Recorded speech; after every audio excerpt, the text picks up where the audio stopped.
Hello दोस्तों, स्वागत है आप सभी का मार्केट डब्ल्यूआईपी में। दोस्तों आज के लिए कुछ इम्पोर्टेंट न्यूज़ है जो आपके साथ शेयर करना है। ठीक है, सो बिना किसी देरी के साथ लेट्स गेट स्टार्टेड। सो दोस्तों पहली न्यूज़ है गुजरात अंबुजा एक्सपोर्ट्स लिमिटेड की तरफ से। सो गुजरात अंबुजा एक्सपोर्ट्स लिमिटेड ने आज एनएससी पे एक अपडेट दिया है। ये नए बिजनेस में एंट्री ले ली है कंपनी ने। ठीक है, नया बिजनेस क्या है तो मैं रीड करके आपको बताता हूँ। ठीक है, we are pleased to inform you that the company has received environmental clearance from Ministry of Environment, Forest and Climate Change of India for setting up greenfield grain-based extra neutral alcohol and ethanol plant at Malda, west Bengal. ठीक है, तो waste Bengal में company ने नया plant establish किया है। किसके लिए? Manufacturing of alcohol plus ethanol. Ethanol का मैन्युफैक्चरिंग प्लांट कंपनी ने एस्टेब्लिश किया है और उसमें अभी कंपनी को अप्रूवल्स मिल चुका है। ठीक है, forest and climate sorry ministry of environment से क्लियरेंस उनको मिल चुका है। तो अभी ये प्रोडक्शन चालू करने जा रहे हैं, नए बिजनेस में बेसिकली एंट्री ले लिए। सो ग्रेट न्यूज़ है कंपनी के लिए। चलो एक बार देख लेते कंपनी का फंडामेंटली पोजीशन क्या है कंपनी की, एक बार ओवरव्यू कर लेते हैं। ठीक है, तो कंपनी का मार्केट कैप 6000 करोड़ का है। सो बोल सकते हैं स्मॉल कैप कंपनी है। ठीक है, small to little bit mid cap बोल सकते हैं। सो कंपनी करती क्या है? कंपनी अर्लियर मतलब अभी एंगेज है। मैन्युफैक्चरिंग करती है company corn starch derivative, soya derivative, feed ingredients, cotton yarn and edible oils का। बेसिकली ये सब चीज़ों का इस्तेमाल होता है फूड इंडस्ट्री में, फार्मास्यूटिकल इंडस्ट्री में। ठीक है, ये सब इंडस्ट्री में एग्रो प्रोसेसिंग सेक्टर में भी यूज़ होता है। तो फार्मा फूड ये सब इंडस्ट्री को ये बिलोंग करती है। अब जो नया इन्होंने बिजनेस लाइन स्टार्ट किया है इथेनॉल एंड अल्कोहल का, बेसिकली ये भी फार्मास्यूटिकल फूड वही सेक्टर में ये सब प्रोडक्ट जाने वाला है। अब देखो दोस्तों, यहाँ पे एक इम्पोर्टेंट चीज़ है जो आपको कैच करनी चाहिए। सो इम्पोर्टेंट चीज़ क्या है कि कंपनी अभी करंट कंपनी मैन्युफैक्चरिंग जो कर रही है, सो उससे अलग कुछ मैन्युफैक्चरिंग में कंपनी जा रही है। अभी कंपनी अगर कुछ अलग प्रोडक्शन अलग कुछ प्रोडक्ट लॉन्च करने जा रही है, तो इसका मतलब क्या हो सकता है? देखो पहली तो बात दोस्तों, जो भी कंपनी में जो कुछ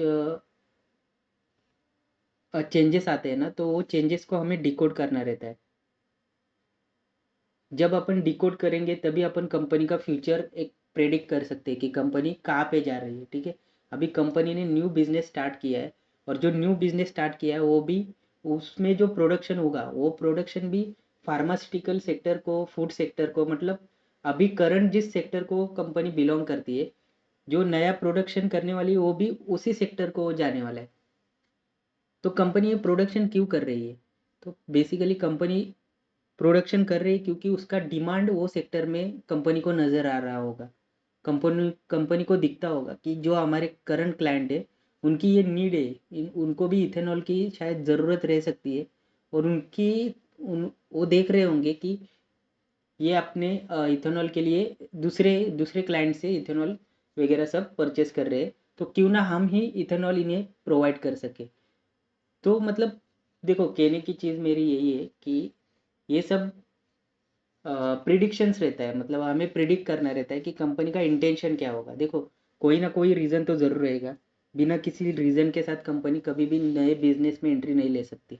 उनको अगर ग्रोथ दिख रहा होगा तभी कंपनी उधर एंट्री लेगी। ठीक है, तो बिल्कुल अंबुजा एक्सपोर्ट्स ने नए बिजनेस में अभी एंट्री लेनी जा रही है और जो नया प्रोडक्शन करेंगे वो भी करंट इंडस्ट्री को ही बिलोंग करता है।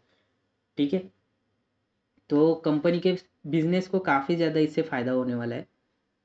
ओके, कंपनी का पी अगर देखोगे आप 17 का पी, जो कि काफ़ी अट्रैक्टिव है। ओके, बुक वैल्यू वगैरह ठीक है सब। अपन डायरेक्टली देखते हैं, एक बार चार्ट देखिए आप 5 ईयर्स का करके। ठीक है, अभी आप देखोगे कि कंपनी ने जो 20 का जो कोरोना का फॉल आया था उधर से कंपनी काफ़ी अच्छा रिटर्न दिया है कंपनी ने। अप्रैल 20 से सीधा सीधा अप्रैल 22 तक, मतलब 2 ईयर काफ़ी अच्छे रिटर्न दिए। फिर अप्रैल 22 से लेके आज तक कंपनी ने बिल्कुल भी रिटर्न नहीं दिए, ठीक है। उल्टा आप बोल सकते हो कि 30 से 40% कंपनी अभी करेक्ट हो चुकी है, ठीक है।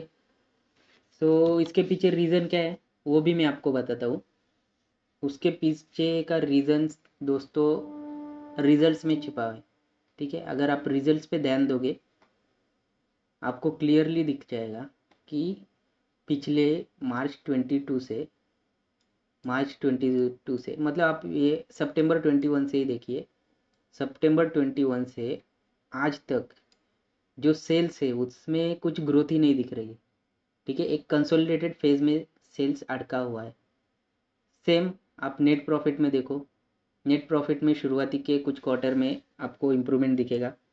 फिर मार्च 22 से जो नेट प्रॉफिट गिरा है सीधा सितंबर 22 से, फिर उधर से कंसोलिडेटेड फेज में दिखा है, ठीक है, जून 23 से। फिर उधर से थोड़ा सा बढ़ने लगा, फिर से गिरने लगा। मतलब आप बोल सकते हो कि नेट प्रॉफिट भी एक कंसोलिडेटेड फेज में ही चल रहा है। सो बस इसी का इफेक्ट आपको शेयर प्राइस पे भी दिखता है। शेयर प्राइस भी पिछले 2 साल से कंसोलिडेटेड फेज में चल रही है। सो देखो दोस्तों यही रीज़न रहते, जो रिजल्ट्स रहते हैं ना, सेल्स हो गया, नेट प्रॉफिट हो गया, एक ऑपरेटिंग प्रॉफिट मार्जिन हो गया, ये 3 चीज़ें ना काफ़ी ज़्यादा मैटर करती है शेयर प्राइस को इफ़ेक्ट करने के लिए। ये 3 चीज़ों से ना शेयर प्राइस काफ़ी ज़्यादा इफ़ेक्ट होती है, ठीक है। और दूसरी बात न्यूज़ से काफ़ी ज़्यादा इफ़ेक्ट होती है।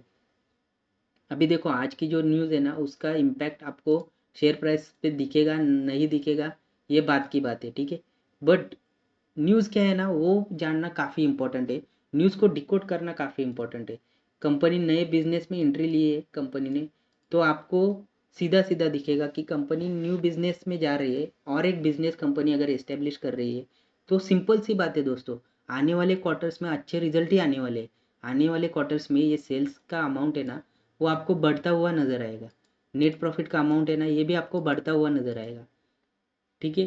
तो यही आपको डिकोड करना रहता है। अभी आप सोचो, अभी एक शेयर में एग्जैक्ट तो नहीं बता सकता पर 30-40 टक्का डाउन चल रहा है, ठीक है। सो 30-40 टक्का अगर डाउन चल रहा है और आने वाले 2-3 क्वार्टर में बोलो या फिर 1-2 साल में बोलो, अगर ये सेल्स की फिगर, ये नेट प्रॉफिट की फिगर अगर बढ़ती है तो ऑब्वियस सी बात है दोस्तों शेयर प्राइस भी बढ़ेगा ही बढ़ेगा। शेयर प्राइस फिर कंसोलिडेटेड फेज में नहीं रह सकता, वो भी बढ़ेगा, ठीक है। तो यही चीज़ें रहती है जो लॉन्ग टर्म के लिए अपने को ध्यान में रखना ज़रूरी है। रिजर्व्स कंपनी के काफ़ी ज़्यादा अच्छे, सितंबर 24 क्वार्टर में तो ऑल टाइम हाई रिजर्व्स है। और बोरोविंग्स कम हो गए कंपनी के, जो अर्लियर मार्च 22 में 278 हाईएस्ट था। अभी रिसेंट का मैं बता रहा हूँ आपको, मार्च 22 में 278 का हाईएस्ट था, अभी वो 168 पे आ चुके हैं बोरोविंग्स, ठीक है। और अगर आप कंपेयर करोगे ना तो कभी भी रिजर्व से कर रहे हो कंपेयर, ठीक है। रिजर्व देखो, रिजर्व 2853 करोड़ के रिजर्व से और उसके सामने बोरोविंग्स कुछ भी नहीं है, ठीक है। अगर कंपनी को चाहिए तो कंपनी मतलब देखो ये कुछ ना कुछ चीज़ें रहते हैं जो आपको ना एक देखो खुद का बिजनेस है, ऐसे ऐसे एंगल से आप ये बैलेंस शीट की तरफ देखिए। आप सोचो अगर आपके पास 2853 करोड़ का फंड पड़ा हुआ है और आपका अगर लोन होगा 168 का, तो आप इजीली इजीली ये लोन को आप चुका सकते हो, ठीक है। तो ये बारीक बारीक चीज़ें रहते हैं ना, ये आप कभी भी ध्यान में रखो। ये बोरोइंग का कोई टेंशन ही नहीं है कंपनी को, ठीक है। ये मतलब ओके ओके बोरोइंग से इसका कुछ ज़्यादा टेंशन लेने की कोई ज़रूरत ही नहीं है, ठीक है। नेक्स्ट अगर देखोगे फिक्स एसेट कंपनी के बढ़ रहे, देखो फिक्स एसेट तभी बढ़ते हैं कंपनी के जब कंपनी अपना ना मैन्युफैक्चरिंग कैपेसिटी बढ़ाती है, तभी कंपनी के फिक्स एसेट बढ़ते हैं। फिक्स एसेट मतलब आप समझो ना, मशीनरीज। अभी मशीनरीज अपन को मशीनरीज की ज़रूरत कब लगती है, जब अपने को प्रोडक्शन बढ़ाना है, जब अपने को कंपनी में ग्रोथ लाना है, तभी कंपनी मशीनरी परचेस करती है, ठीक है। तो ये भी कुछ चीज़ें जो आपको एक स्टडी करते वक्त है ना दोस्तों, ये सारी चीज़ें ना, ये सारी चीज़ों का स्टडी करना रहता है। स्टडी करने का मतलब सिर्फ बिजनेस कंपनी क्या कर रही है बस वही नहीं देखने का। स्टडी करते वक्त जैसे मैंने आपको बताया सेल्स की तरफ देखने का, ऑपरेटिंग प्रॉफिट मार्जिन की तरफ देखने का, नेट प्रॉफिट कैसा कर रहा है वो देखने का, ठीक है, रिजर्व्स देखने के कंपनी के बोरोइंग्स देखने के, कंपनी के फिक्स एसेट बढ़ रहे कि नहीं बढ़ रहे ये देखने के, तो ये सब चीज़ों का स्टडी करना रहता है। ठीक है, नेक्स्ट एक शेयर होल्डिंग पैटर्न अपन देख लेते।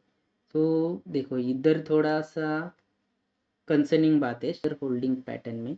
ठीक है, सॉरी। सो एफ आई आई पिछले 2-3 क्वार्टर्स में एफ आई ने भारी सेलिंग की है। ठीक है, देखो काफ़ी ज़्यादा सेलिंग की है एफ आई ने। जून 24 क्वार्टर में 4.24 से 4 था कम एफ आई का स्टेक, वो अभी ऑलमोस्ट 2% पे आ गया। 50% स्टेक एफ आई ने निकाल दिया। सेम डी आई का देखोगे आप, डी आई ने भी सेम 50% स्टेक निकाल दिया। ठीक है, अब एक्चुअली एफ आई का निकल जाना, डी आई का निकल जाना एक थोड़ा सा कंसर्निंग पार्ट रहता है। ठीक है, बट अभी देखो नए बिजनेस में एंट्री का जो डिसीजन है वो अभी के बोर्ड मीटिंग में लिया गया है। आप क्या करो, एनएससी पे जाओ, कंपनी का नाम डालो और उधर आपको पीडीएफ मिलेगा, उधर आप देख लो। अभी जो बोर्ड मीटिंग हुए वो एक कंपनी ने तभी डिसाइड किया है कि नए बिजनेस में अपने को जाना है। ठीक है, तो ये नेक्स्ट क्वार्टर में आपको ये company F I and D I आपको बढ़ते हुए ज़रूर नज़र आएंगे। ठीक है, ठीक है दोस्तों, तो गुजरात अंबुजा एक्सपोर्ट्स के लिए यही न्यूज़ थी आज के लिए कि ये लोग अभी नए बिजनेस में जाने वाले, एक और नया बिजनेस कंपनी के साथ अटैच होने जा रहा है, जो कि काफ़ी अच्छी न्यूज़, लॉन्ग टर्म के पर्सपेक्टिव से काफ़ी अच्छी न्यूज़ है। ठीक है, सो बिल्कुल ये चीज़ के आप एक स्टडी करके रखो। एक्चुअली ये चीज़ आप मतलब एक कंसिड्रेशन में रखो आपका, अगर आपको लॉन्ग टर्म इन्वेस्टमेंट के लिए अगर कोई स्टडी करना है किसी शेयर का, तो ये शेयर का आप ज़रूर स्टडी कर सकते हो। ठीक है, नेक्स्ट न्यूज़ है दोस्तों इन्फो एज के रिलेटेड। इन्फो एज ने भी बोर्ड मीटिंग ने अपने अपने बोर्ड मीटिंग में इन्वेस्टमेंट का डिसाइड किया है। ठीक है, 4 करोड़ का इन्वेस्टमेंट करने जा रही है कंपनी, किसमें, लीगल टेक स्टार्टअप का कंपनी का नेम है legit quest. Okay, legit quest क्या करती है। ओके, सो इधर आपको देखने को मिलेगा समरी में, founded by Karan Kalia, Rohit Shukla and Himanshu Puri in 2017, Legit Quest offers generative AI solutions to lawyers. ठीक है, लॉयर्स को ये जेनरेटिव एआई सॉल्यूशंस प्रोवाइड करते हैं। वो एआई में बेसिकली लॉ का सब कुछ रहता है। ठीक है, लॉ रिलेटेड एआई है वो। सो यस, एक बोल सकते हैं आप कि इन्फो एज ने अपने बिजनेस में एक एडिशन किया है। सो बिल्कुल इसके कंपनी के बिजनेस में इससे ज़रूर इम्पैक्ट पड़ेगा इन द सेंस कि कंपनी का आने वाले क्वार्टर्स में, आने वाले सालों में कंपनी का बिजनेस बढ़ेगा मीन्स सेल्स बढ़ेगा। ठीक है, सो बिल्कुल कंपनी का सेल्स बढ़ेगा तो ऑब्वियसली कंपनी के शेयर होल्डर्स को ज़रूर इसका फ़ायदा मिल सकता है। तो बस दोस्तों आज के लिए ये 2 ही न्यूज़ थे जो आई थॉट कि इम्पोर्टेंट है, जो आपके साथ शेयर करना चाहिए। ठीक है, सो बस आज के लिए इतना ही दोस्तों, तो मिलते हैं अगले वीडियो में। तब तक के लिए good bye and as always happy investing.